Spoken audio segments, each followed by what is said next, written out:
अस्सलामुअलैकुम नाजरीन, हमारे साथ इस वक्त महराज मलिक MLA डोडा, इन्होंने अभी DDC नहीं है, ये MLA डोडा है और इनको मुबारकबादी पहले जीतने पर, और दूसरा ये आज वार्ड 1 में आए हुए हैं जो यहाँ पर आग का सानिया हुआ है, उस दुख की घड़ी में ये शामिल होने के लिए यहाँ पर आए हैं। आइए बात करते हैं।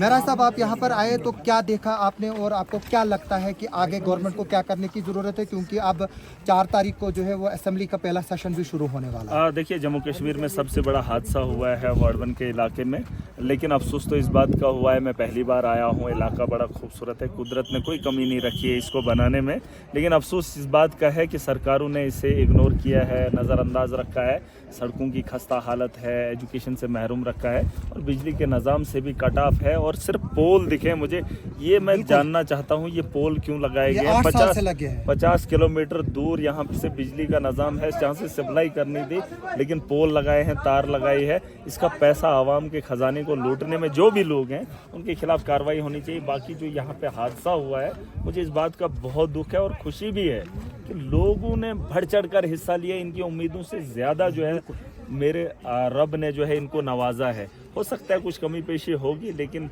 बहरहाल रब के यहाँ देर है अंधेर नहीं है।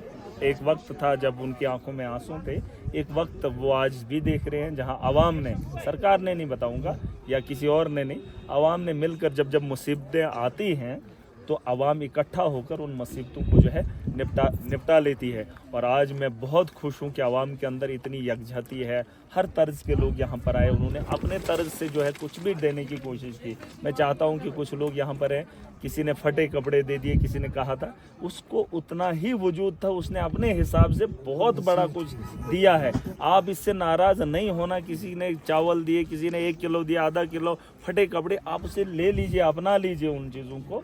और मैं चाहता हूं कि उन लोगों को मुबारक है और आवाम की यकजहती को देखकर बहुत खुश हूं। सरकार से ज़्यादा उम्मीद नहीं रहेगी, क्योंकि आज से पहले कहीं 1 साल पहले यहाँ पे एक्सीडेंट हुआ था, कुछ कैजुअल लेबरर्स थे, उनकी डेथ हुई थी। LJ मनोज सिन्हा थे, उसने ऐलान किया था उन लोगों को 5-5 लाख दूंगा, लेकिन वो नहीं दे पाया। ना अहल लोग बैठे हुए हैं सरकार में, लेकिन मुझे इस बार उम्मीद है, उमर साहब ने ऐलान किया है 2-2 लाख का ऐलान किया, लेकिन हम याद कराएंगे और इन लोगों को वक्त पे जो है यहाँ अदायगी कराना बड़ा ज़रूरी है। और मैं चाहता हूँ, सब लोगों से मेरी गुजारिश रहेगी, एड तो आपने पहुँचा दिया, यहाँ पे खाने पीने की जो भी चीज़ें हैं वो लोगों ने आप यहाँ तक पहुँचा ली, लेकिन मैं चाहता था कि हम ऐसा भी काम करें कि इनका इंफ्रास्ट्रक्चर खुद तैयार करें, इलाका वाइज भी हो, ट्रस्ट वाइज भी हो, लेकिन हमने शुरुआत करनी है, हमने पहल करनी है, उनका आशियाना दोबारा से बनाना है जिसकी फाउंडेशन पुख्ता हो। टेम्परेरी बेस पे शेड नहीं बनाने, क्योंकि यहाँ शेड में कोई नहीं बैठ सकता है, टेंट में कोई नहीं रह सकता है,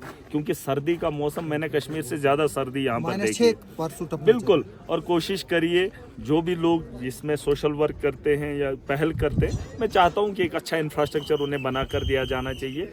और काफ़ी खुश हूँ, आवाम से ज़्यादा हूँ और सरकार से भी उम्मीद है। मेरा, आप सोशल मीडिया से काफ़ी जुड़े हो, लेकिन 2 दिन से कट ऑफ हो। जो नेटवर्क यहाँ पर है, टावर भी आपको दिख रहे हैं, जिस तरह से पोल दिख रहे हैं वैसे ही टावर भी दिख रहे हैं। मैं 48 किलोमीटर चल के गया, लेकिन सिर्फ एक फ़ोन कॉल हुआ और एक टेक्स्ट मैसेज अपडेट हुआ। देखिए, एक बात मैं साफ बताऊँगा, लद्दाख अगर आप देखेंगे बहुत दूर का इलाका है, 500-600 किलोमीटर, बहुत सफ़र हमने किया था लद्दाख जाने के। आबादी भी बहुत कम है, लेकिन कनेक्टिविटी और वहाँ का जो हालात है, और सरकार की पॉलिसीज़ लद्दाख के लिए यूटी बना दिया, कितने लोग हैं मुझे उससे फ़र्क नहीं पड़ता है, लेकिन ये भी खूबसूरत इलाका है, कुदरत की खूबसूरती में कमी नहीं है, लेकिन इन लोगों को इग्नोर किया है। यहाँ तो नेटवर्क भी नहीं है। ये सवाल उठेंगे, असेंबली चलेगी, वही तभी 4 नवंबर को शुरू हो रही है। वही दक्षिण मड़वा और वार्ड 1 की बात असेंबली में उठेगी और महराज पूरी ताकत से उठाएगा। हो सकता है मेरे अलावा जो यहाँ के रिप्रेजेंटेटिव उन्हें भी बात करनी चाहिए। और नेटवर्क का इश्यू है, मोदी खुद कहता है मैंने हर घर जल दिया, हर घर बिजली दी। यहाँ तो मड़वा दक्षिण हम तो देख रहे हैं सरों पे पानी उठा कर ले रहे हैं। बिल्कुल और पूरी ताकत से, और मोदी को इसका जवाब देना पड़ेगा। यहाँ करोड़ों खरबों रुपया निकाल लिया गया, पोल लगा लिए कई साल पहले, लेकिन इस खजाने को लूटने की जरूरत इन लोगों ने कैसे की, ये सवाल इन लोगों को पूछे जाएंगे। और इसीलिए महराज ऐवान में जाएगा और पूरी ताकत से आवाम की बात को रखेगा और मनवाएगा इन लोगों को। और जिन लोगों ने मुझे हिम्मत दी है, हौसला दिया है, उन लोगों को एक बार फिर मुबारक। और यहाँ पर आने के लिए जो मुझे मौका मिला, बहुत सारी चीज़ें मैं सीख कर गया हूँ, देख कर गया हूँ। शायद अपनी ज़िंदगी में ये चीज़ नहीं देखता, शायद मिस कर लेता, लेकिन वाड़वन का इलाका बहुत खूबसूरत है। दक्षिण मड़वा का बहुत खूबसूरत है। सिर्फ एक्सप्लोर करना है। टूरिज्म को यहाँ बढ़ावा मिलेगा, लेकिन इसे बढ़ाने के लिए किसी को बढ़ावा तो देना पड़ेगा। बिल्कुल, यहाँ लोगों को तो आना पर पड़ेगा। होम स्टे की स्कीम्स पर गवर्नमेंट करोड़ों रुपया खर्च कर रहे हैं, लेकिन इधर पर कुछ भी नहीं इसे है। हम पूरी कोशिश करेंगे। मैंने कहा कि पहली बार जम्मू कश्मीर की असेंबली में महराज दक्षिण और मड़वा की बात को की शुरुआत बिल्कुल, हम उम्मीद करेंगे, हम अपनी बिल्कुल। सियासी शुरुआत 6 महीने तक ये लोग जो हैं रोड कनेक्टिव से बिल्कुल करेंगे, पूरी महरूम रहते हैं। इसके बारे में आप क्या कहना चाहते हैं? देखिए, जितना मैंने कहा वही आवाम की बेहतरी के लिए जितना महराज कर सकेगा पूरी ताकत से, अगर 100% होगा 200% टनल की बात कर रहे हैं। मेरा टनल की बात चल रही है। मट्टी गावरन इंशन और चंजर बोंडा टनल, ये 2 project already government of India को सबमिट हो चुके हैं टूरिज्म सेक्टर में। देखिए, इसके लिए एक ही जवाब बताऊंगा। देखिए, एक ही चीज मैं बताऊंगा, अगर ये टनल नहीं बना,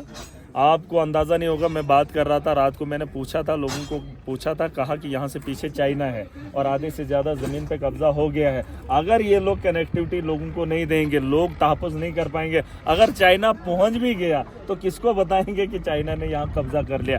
बेहतर होगा, सरकार को इस चीज़ के बारे में सोचना चाहिए। बॉर्डर चाइना का नज़दीक है और अगर इस चीज़ को बचाना है, यहाँ की खूबसूरती को बाकी रखना है और इन लोगों को तहफ़्फ़ुज़ देना है, सरकार को टनल बनाने होंगे और यहाँ जो नेटवर्क का सिस्टम है उसे भी बेहतर जिंदगी देनी हो पड़ेगी। इस दौर के अंदर भी सरकार का फेलियर है, बहुत बड़ा सवाल है और ये सवाल उठेंगे। आप हमेशा, क्योंकि डीडीसी रहे आप, जाहिर से तौर से बात है, वीडियो को काफ़ी निशाना बनाते हो आप। PMAY गवर्नमेंट की स्कीम है, आप यहाँ देखिए इतने जो घर इनकी हालत है, क्या ये उसके लिए डिजर्व नहीं करते? मैं इंशन की बात नहीं कर रहा हूँ, मैं मुलवड़वन जो जला उसकी बात नहीं कर रहा। आप मरगी जाइए, आप घुमरी जाइए, आप सुखनाई जाइए, आप रिकनवास जाओ, कहीं भी जाओ, हालात जो है वो वैसे ही। तो फिर वो PMAY की स्कीम कहाँ है? IAY बताऊंगा, फिलहाल तो मोदी को कोसता हूँ मैं। नहीं, 10 साल कैमरे पे सुन लीजिए। एक तो लोग मोदी को कोसते हैं क्योंकि 10 साल के अंदर उसने बड़े वादे किए थे। उसने कहा था हर गरीब का पक्का बनेगा।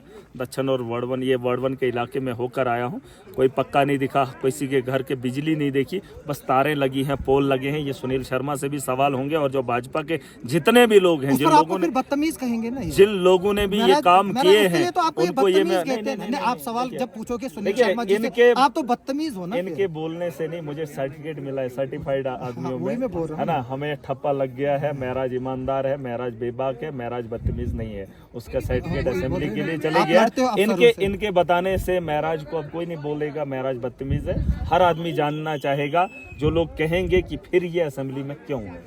देखिए, असेंबली के लिए सर्टिफिकेट होना चाहिए और सर्टिफिकेट आवाम ने दिया और आवाम की बात रखने के लिए ताकत रखता हूं और इन लोगों से पूछने की जरूरत रखता हूं। कोई भी सत्ता में बैठा कितना ही ताकतवर हो, महराज उससे सवाल करेगा और पूरी ताकत से। और पहली बार ऐसा होगा, इक़्तिदार में बैठकर इक़्तिदार के लोगों से सवाल करेंगे। जी महराज भाई, हमसे बात करने के लिए बहुत बहुत शुक्रिया। हम उम्मीद करेंगे कि जो हमारे रिप्रेजेंटेटिव्स है, चाहे वो महराज मलिक हो या प्यारेलाल शर्मा हो, यहाँ के MLA, वो ज़रूर इस इलाके के इश्यूज उठाएंगे। और अब चाहे किसको भी यहाँ से वोट मिले, जो MLA है वो सबका है, जो सरकार है वो सबकी है। चाहे यहाँ से कांग्रेस जीती, चाहे NC जीते, चाहे BJP जीते, जो भी इलेक्टेड रिप्रेजेंटेटिव होता है वो सबका होता है। और हम उम्मीद करेंगे कि Omar Abdullah as a chief minister Marwah और वाड़वन को जो है वो खास पैकेज में रखेगा और कम से कम यहाँ की जो टनलें हैं सबसे पहले, और कम्युनिकेशन और इलेक्ट्रिसिटी है, उसको लेकर काम करेगा। आप हमारे साथ बने रहे, हम इस कवरेज को लगातार जारी रखे हुए हैं।